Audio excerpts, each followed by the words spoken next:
Hi, my name is Cesar, and I'm joined by Michael and Maisie. We're going to talk about breast cancer today. For the quantitative part, we'll be talking about effectiveness of molecular breast imaging or MBI, and for the qualitative part, we'll be talking about the experience of women with metastatic breast cancer. As for the topic for quantitative study, MBI at reduced dose radiation for supplemental screening in MDV. The study was conducted by Rose et al. At Mayo Clinic in Rochester in the year 2015. The research was a prospective quantitative study of diagnostic test accuracy. The aim of this research was to investigate the effectiveness of dose-reduced MBI as supplementary screening tool in women with mammographic dense breast. The researchers asked, can we reduce radiation dose given to the patient? Can we improve screening, sensitivity, and specificity? They recruited 1,651 patients roughly within a 3-year period. All these women were asymptomatic age or 50 years with heterogeneous or extremely dense breast in their recent mammogram. They used a random purposeful sampling method. All the women who were pregnant, lactating, had recent breast surgery, biopsy or underwent any sort of anti-cancer drugs were excluded on this study. The data collection. Mammography and MBI were performed independently within 21 days each other and reported on by different radiologists who were blinded to the other study, as well as to the patient history and previous imaging. Biopsies were performed at the end of the study to verify the pathology and compare the results with both tests. They had two reference standards, positive diagnosis of breast cancer within 1 year, and for the negative reference, benign histopathology or benign imaging within 330 days. As for the data analysis, they used R software or R project version 3.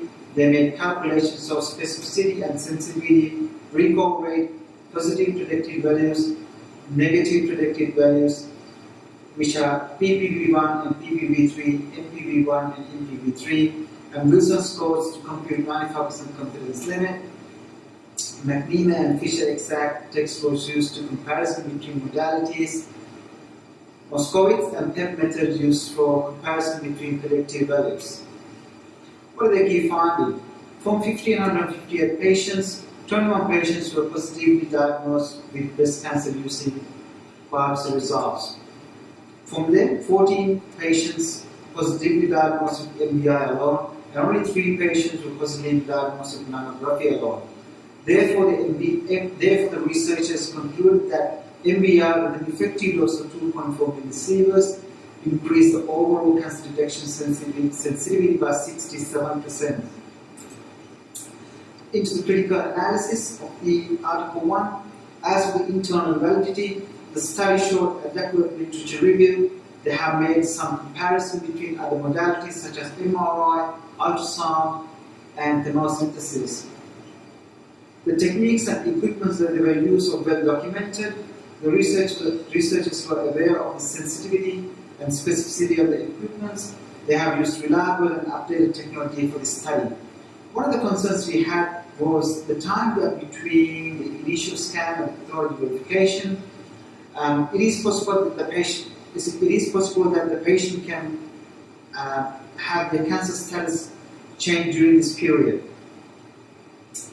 And also, negative cancer verifications relied on patients' interviews, which may not be a reliable indicator.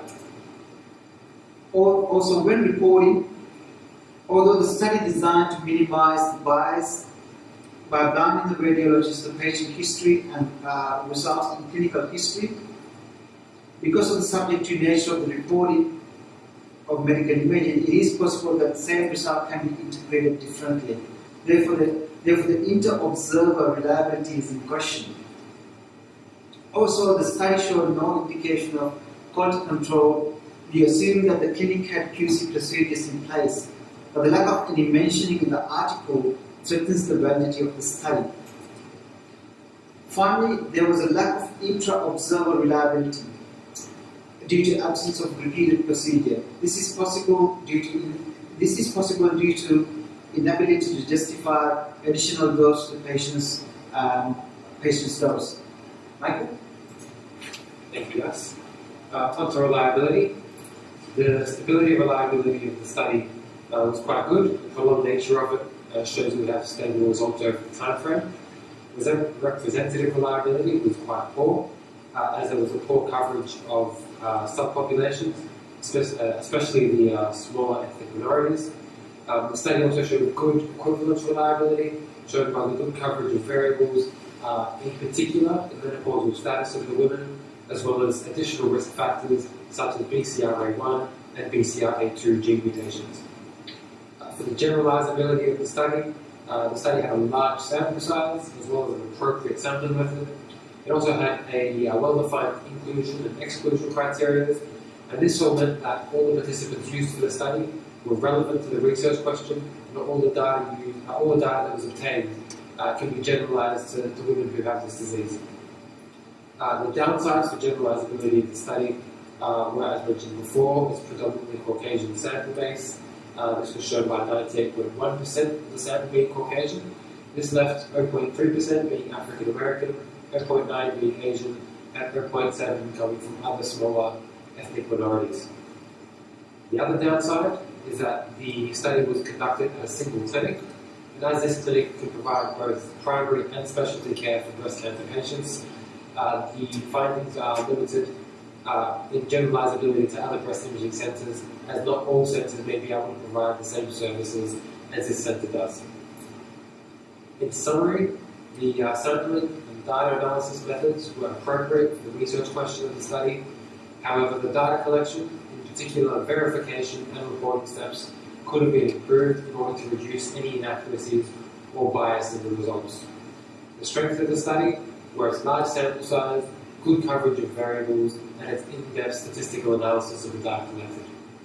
The limitations of the study were, as mentioned before, its reduced generalizability, as well as the fact that no mortality reduction was shown as a result of the data, as this would require significantly more resources than were available to the researchers at the time. On to the second article, which was called Qualitative Study of the Experiences of Women with Metastatic Breast Cancer. It was conducted by Ruvini P. Vilhauer at the Psychology Department in Felician College in New Jersey. It was published in the year 2007. It's a qualitative phenomenological study with the aim of expanding our knowledge of the experiences of women with metastatic breast cancer. The questions raised were what are the key concerns that come up when a woman is diagnosed with metastatic breast cancer, and also how can the findings from this study be used to improve the support systems in place for these women. Onto the sampling. The recruitment of participants was done through a larger study. This larger study used random purposeful sampling and required that the women have a confirmed diagnosis of metastatic breast cancer, have continuous access to and familiarity with computer and email services, as well as not be previous users of online support groups. From using these criteria, 42 women were found to be eligible, and this was reduced down to 40 through convenience sampling by the conductor of the study here. This resulted in an exclusively Caucasian sample base. For data collection, demographic and clinical data of the participants was collected through a questionnaire that they were asked to fill out, whereas the qualitative data used for analysis was obtained through open-ended interviews ranging from 30 to 90 minutes, which were audio taped and professionally transcribed. These two data collection methods were compared against each other in order to ensure accuracy. The data analysis method, a content analysis method was used. This was useful in that it allowed researchers to systematically identify and categorize themes as they arose in the interviews with the participants, as well as to identify any patterns that were emerging. The key findings of the study were that a diagnosis of metastatic breast cancer has wide-reaching effects in the women who are diagnosed with it. This includes negative impacts in body image and sexuality, increased stress in many aspects of life, as well as reduced daily activity and feelings of inadequate social support. On to the critical analysis. This article showed good credibility, as it had two methods of data collection, the audio tapes as well as the professional transcripts, and these were both compared to ensure data collection accuracy. The analysis of the themes was both consistent and thorough, as well as the auditability of the article, which comprehensively explained every step as it went through it, which allows for any possibility of follow-up studies. On the downside, no data saturation was achieved. This is the point where any new information does not contribute to emerging patterns, and due to the small sample size, the study was not able to reach that point. Dependability suffered from a lack of a code-recode procedure, where the researcher comes back and reanalyzes the data after a period of roughly 2 weeks in order to ensure concordancy of results. Also, the study was carried out by a single researcher. This means that the article only provides one perspective on the results in question, as well as the fact that it shows poor inter-observer reliability due to the fact that there was only one observer. Lastly, for dependability, there was no stepwise replication. Despite the fact that every step was explained well and in depth, there was no follow-up studies, and as such, there was no way to prove the reproducibility of these results. On to Maisie.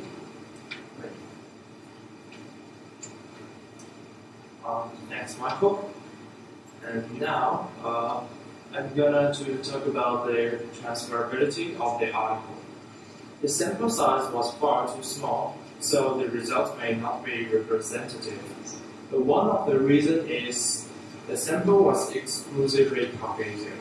In addition, as participants were recruited from a larger study, they had to conform to additional selection criteria.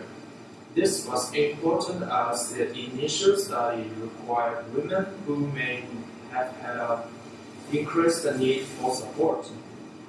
Also, participants were required to have access to a computer and email, thus may have had a higher income and education level than average. Therefore, the sample may not be representative, and hence the result may not apply to the entire population. In summary, sampling could have been improved by recruiting participants alone, rather than using participants from a separate study. However, the incorporation of in-depth interviews into this phenomenological study was well suited to the type of data that needed to be collected. The content analysis approach was also relevant to the research aims in that it explores the main issues that are brought up. Now, I'm going to talk about the strengths of the research method. Interviews, while open-ended, allows greater varieties of discussion. Next, data collection was verified. Audio tapes and transcripts were compared. Finally, extensive use of direct quotes give greater insight into participant experience. There are also some limitations in the method. First, some small sample size limits the transferability of the method. Education and income level may be higher than average due to selection criteria of initial study. For discussion, both articles are competently written as they provided satisfactory data analysis and presented new and relevant data to the literature base.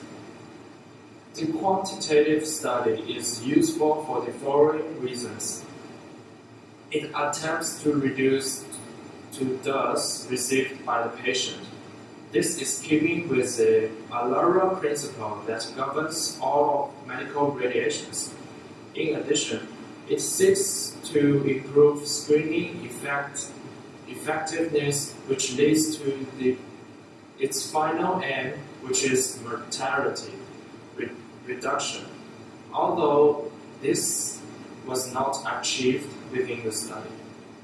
The qualitative was also beneficial as It acknowledges a gap in the existing literature and attempts to fill it in. The data analysis method was used very well suited to the aims.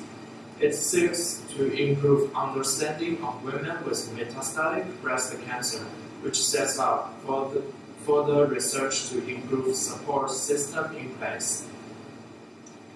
We've learned that there are many elements that are crucial to the conducting research, regardless of the methodology used. Firstly, good basis of the established literature. Secondly, clear defined research questions and aims.